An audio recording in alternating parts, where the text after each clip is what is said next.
मित्रों, मनुष्यों के द्वारा किया गया कर्म इतना बलशाली होता है कि वह किया गया कर्म फिर उस मनुष्य का पीछा नहीं छोड़ता है। दोस्तों, यहाँ तक कि इंसान के सब सुख दुख, गति दुर्गति एवं अगले जन्म के भी सुख दुख, यह सब मनुष्य के कर्मों द्वारा तय होता है। मित्रों, मनुष्य के हाथों की रेखाएं भी बनती एवं मिटती रहती हैं। यह सब कर्मों के द्वारा ही होता है। दोस्तों, मनुष्य का कर्म मनुष्य का पीछा कभी नहीं छोड़ता। मनुष्य के कर्मों का फल इसी जन्म में या फिर अगले जन्म में किसी न किसी रूप में अवश्य मिलता है। तो चलिए दोस्तों, आज हम कर्मों की गति को विस्तार से समझते हैं। यह विषय अत्यंत महत्वपूर्ण तथा उपयोगी है, अतः वीडियो को अंतिम तक अवश्य देखें। नमस्कार मित्रों, स्वागत है आप सभी का आपके अपने YouTube चैनल ज्ञानांश पर।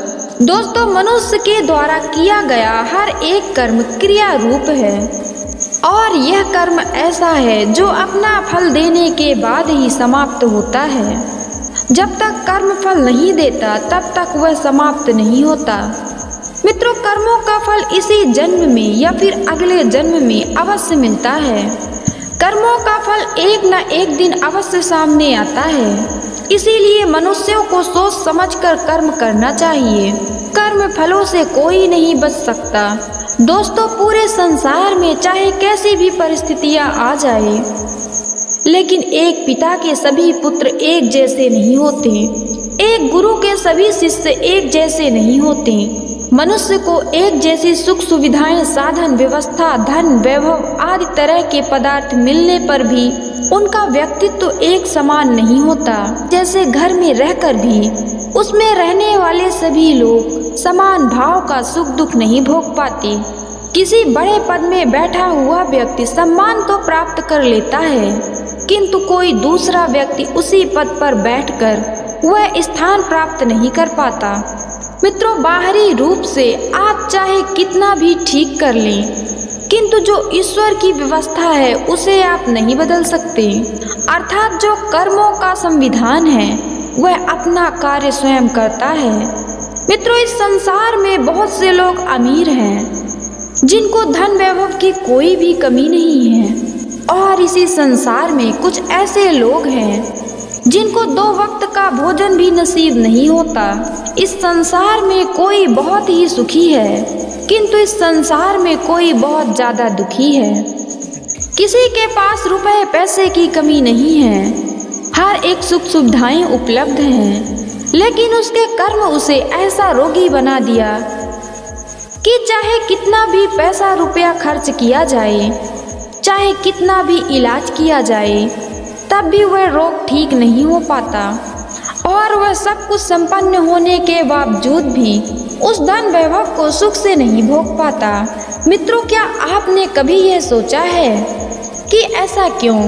ऐसा इसलिए क्योंकि सबके अपने अपने कर्म हैं और उन्हीं कर्मों का फल वह सब भोग रहे हैं। मित्रों, तुलसीदास जी कहते हैं कि कर्म प्रधान विश्व रचि राखा, जो जस कही तो तस फल राखा।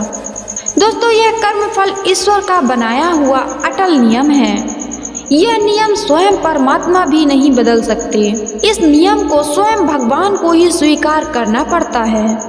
सब अपने अच्छे बुरे कर्मों का फल भोगना पड़ता है। स्वयं भगवान श्री राम को बाली वध की सजा द्वापर युग में मिली, जब जरा नाम के एक बहेलिया ने भगवान श्री कृष्ण के पैर में तीर मारकर उनका वध कर दिया था। क्योंकि त्रेता युग में भगवान श्री राम ने छिपकर बाली का वध किया था।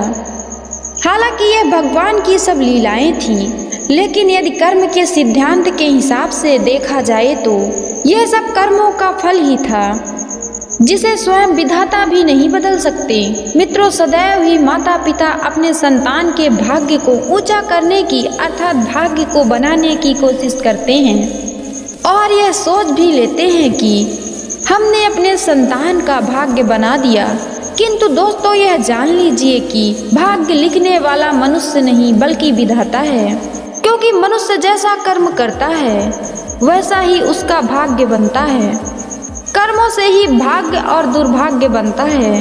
दोस्तों, कर्मों का नियम बहुत ही कड़ा नियम है और यह अटल है। जिसे हम अकाट्य भी कह सकते हैं। मित्रों, मनुष्य का स्वभाव है वह सदैव ही दूसरों को दोष देता रहता है, लेकिन जो भी सुख दुख हम भोग रहे हैं वह सभी हमारे कर्मों का ही परिणाम है। दोस्तों, हमारा जो अच्छा कर्म है वह हमें अच्छा ही फल प्रदान करेगा, लेकिन जो बुरा कर्म है वह निश्चित ही बुरा कर्म प्रदान करेगा। तो चलिए मित्रों, एक छोटी सी कहानी इस विषय में हम आपको सुनाते हैं। आपको यह विषय समझने में आसानी होगी। मित्रों, एक गांव में भगवान शिव का एक बहुत ही पुराना मंदिर था। उस मंदिर में हर दिन एक पंडित और एक चोर आते थे। जो पंडित था वह प्रतिदिन भगवान शिव की मूर्ति पर फल फूल चढ़ाता, भक्ति करता, धूप दीप नैवेद्य आदि पूजा करता, भक्ति करता, भगवान शिव का ध्यान करता। दूसरी ओर उसी शिव मंदिर में एक चोर प्रतिदिन आया करता था और वह आते ही भगवान शिव की मूर्ति में डंडे मारना प्रारंभ कर देता था और अपने भाग्य को कोसता और अपने भाग्य का दोषी भगवान शिव को मानता और वह भगवान शिव को अन्यायी, अधर्मी कहता एवं अपशब्द कहता। एक दिन ऐसा हुआ कि पंडित और चोर दोनों एक ही साथ मंदिर पर आए। वह दोनों ही अपने प्रतिदिन की प्रक्रिया को दोहराने लगे और कुछ समय बाद ही वह दोनों मंदिर से बाहर आए। तभी चोर को मंदिर के बाहर आने पर सोने के सिक्के से भरी थैली मिली और उसी समय पंडित के पैरों में एक नुकीली सी कील घुस गई। तब चोर को सोने के सिक्के मिलने पर अत्यंत प्रसन्नता हुई, किंतु पंडित को बड़ा ही दुख हुआ क्योंकि उसके पैरों में नुकीली कील चुभ गई थी। पंडित रोने लगा एवं विलाप करने लगा और कहने लगा कि हे भगवान, मैंने तो कभी भी किसी के साथ अन्याय नहीं किया, पाप नहीं किया, अधर्म नहीं किया, किंतु आपका न्याय कैसा है। मैं हमेशा धर्म के साथ चला, पुण्य कर्म किए, आपकी भक्ति किया, उसके बदले में यह पीड़ा देने वाली मेरे पैर में कील लग गई। और यह चोर जो अधर्मी है, पापी है, दुर्चारी है, इसको सोने के सिक्कों से भरी हुई थैली मिली। हे प्रभु, आपका यह कैसा न्याय है। पंडित ऐसा कह ही रहा था, तभी वहाँ पर भगवान शिव प्रकट हुए और भगवान शिव ने पंडित से कहा, हे पंडित, आज आपके भाग्य में एक बहुत बड़ी दुर्घटना लिखी थी जिसमें आपकी मृत्यु होनी थी, लेकिन आपके अच्छे कर्मों की वजह से आपकी मृत्यु एक छोटे से घाव में बदल गई। और यह जो चोर है इसको एक बड़ा सा खजाना मिलने वाला था, लेकिन इसके बुरे कर्मों के कारण वह बड़ा सा खजाना एक छोटे से थैले में बदल गया। इस चोर के बुरे कर्मों ने इसके खजाने को एक छोटे से थैले में बदल दिया। दोस्तों, बुरा मनुष्य यह सोचता है कि लोगों के साथ छल करके, कपट करके, पाप करके, अन्याय करके, अधर्म करके वह बड़ा ही प्रसन्न रहेगा, लेकिन यह सब करके उसका स्वार्थ सिद्ध हो जाता है। उसको प्रसन्नता मिलती है। वह सोचता है कि किसी का बुरा करके बुरा करने वाले का कुछ भी अहित नहीं होगा। ऐसा इसलिए क्योंकि वह कर्म के सिद्धांत को नहीं जानता। बुरा कर्म जीवन का नाश कर देता है। बुरे कर्मों से कमाया गया धन वैभव बहुत जल्द फलता फूलता है, लेकिन जितना जल्दी वह फलता फूलता है उतना ही जल्दी उसका नाश भी हो जाता है, और जो पहले का शेष बचा रहता है उसका भी वह अपने साथ नाश कर देता है। किसी के साथ बुरा करके बुरा करने वाला कभी भी नहीं बच सकता। एक बार दो मित्र एक गांव में रहते थे। वह दोनों ही बेरोजगार थे, किंतु उनमें मित्रता बहुत अच्छी थी। तो उन दोनों ने सोचा कि नगर में जाकर नौकरी करके धन अर्जित किया जाए, और यह सोचकर एक दिन दोनों मित्र साथ में ही नगर में प्रस्थान कर गए। उन दोनों ने 2-4 वर्ष नौकरी करके धन अर्जित किया और उस धन को बचाया। अब दोनों के मन में विचार आया कि दोनों आधा आधा पैसा लगाकर कोई व्यापार करें।